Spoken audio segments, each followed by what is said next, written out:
So today we're going to have a look into the development update of not the raised beds but the frame beds. And if you guys remember, I bought very cheap a bunch of these, I don't know, pine wood leftovers probably.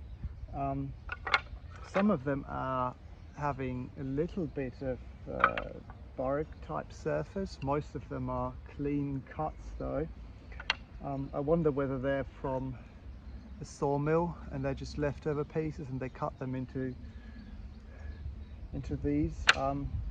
What I failed to mention last time, they're actually 38 centimeters high, so I would say they're pretty good for your average bed, because most vegetables need 30 centimeters of depth in order to grow well, which means they have a little bit of extra to prevent spillage basically. And it also means that if I was really motivated, I could make them even shorter, or I could extend them, because I've seen some people do like 20 centimeter beds, 30 centimeter beds and 60 centimeter beds, and I haven't really looked into why they're doing that and what they're planting in which bed.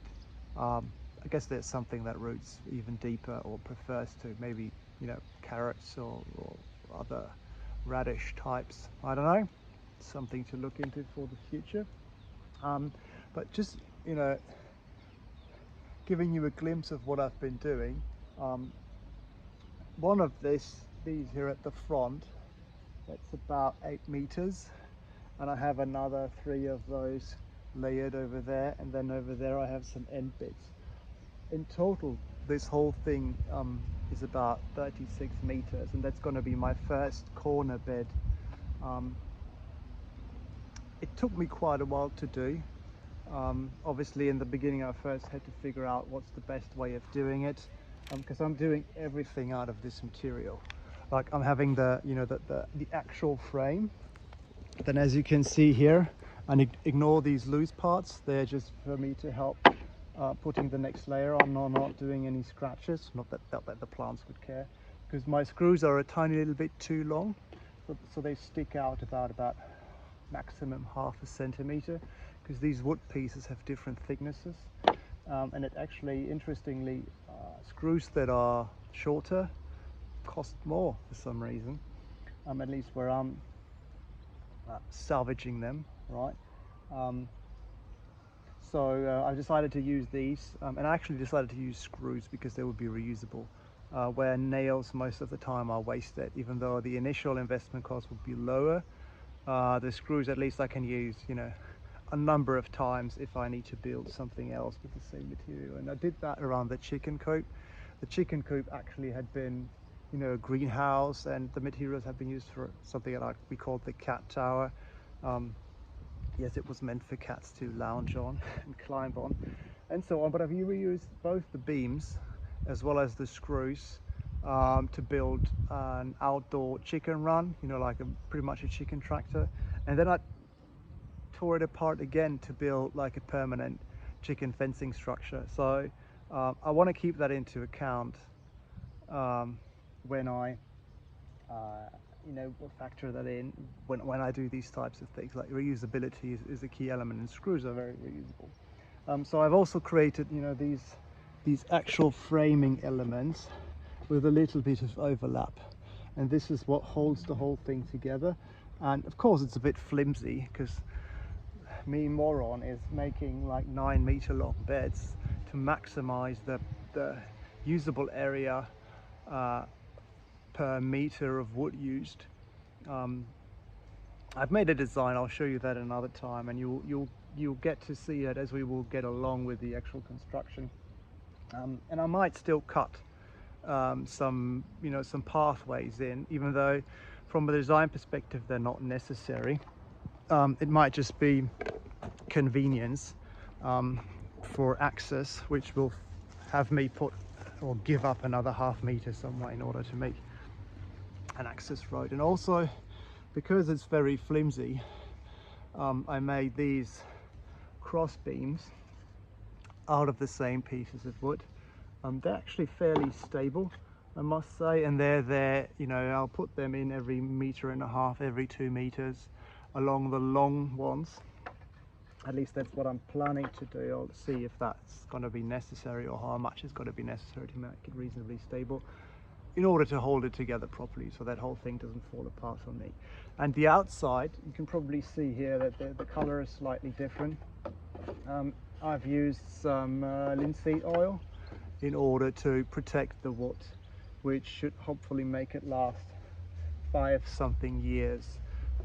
A really good thing about this design is that it's going to be really easy to replace like individual panels without even disrupting the whole bed structure, because the whole thing is so small parts that you know, I can just take one out, put a new one in.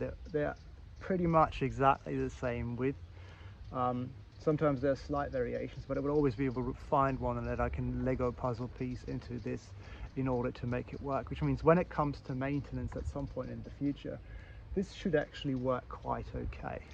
Because if you look at a potato box design, which in my case maybe isn't the best yet, it's the same concept, right, where you have individual planks that you stack, and the idea is that you know, when you want to start harvesting, you remove, let's say, the bottom layer, you take out your potatoes, you put it back in, and then you move your way up. And this is, I don't know how much this is, probably like 15 centimeters. It could be a little bit too much.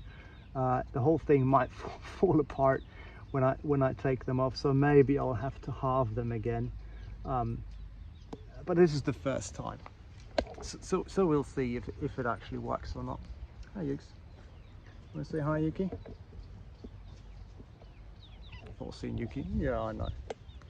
I know, I'm always busy, right? Never spend time with you.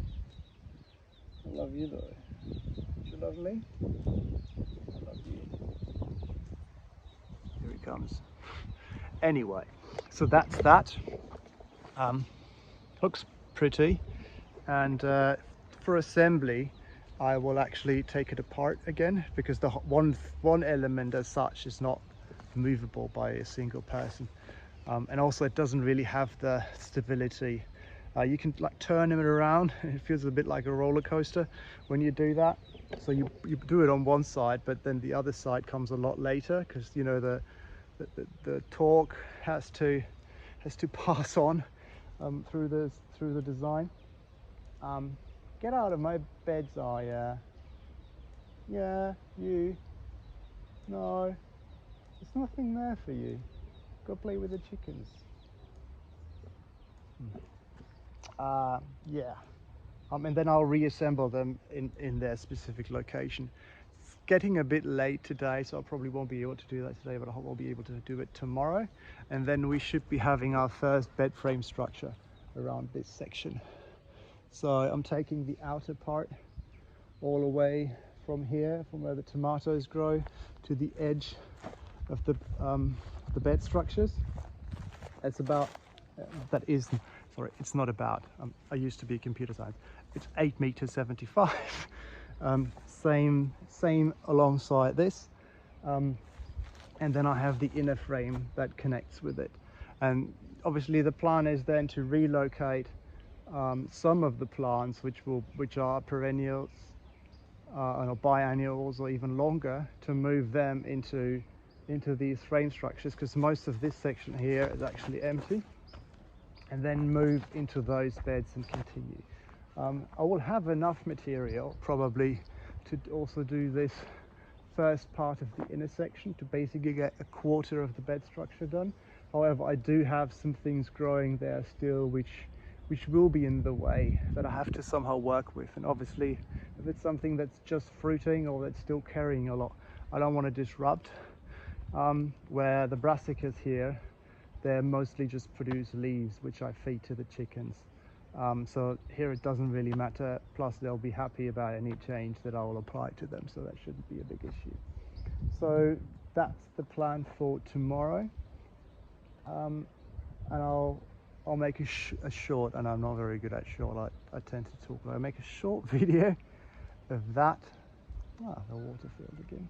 I'll make a short video of that and connect that to this playlist. Oh, chicken broke loose. Next job, always something to do. And then I'll keep you posted on that progress.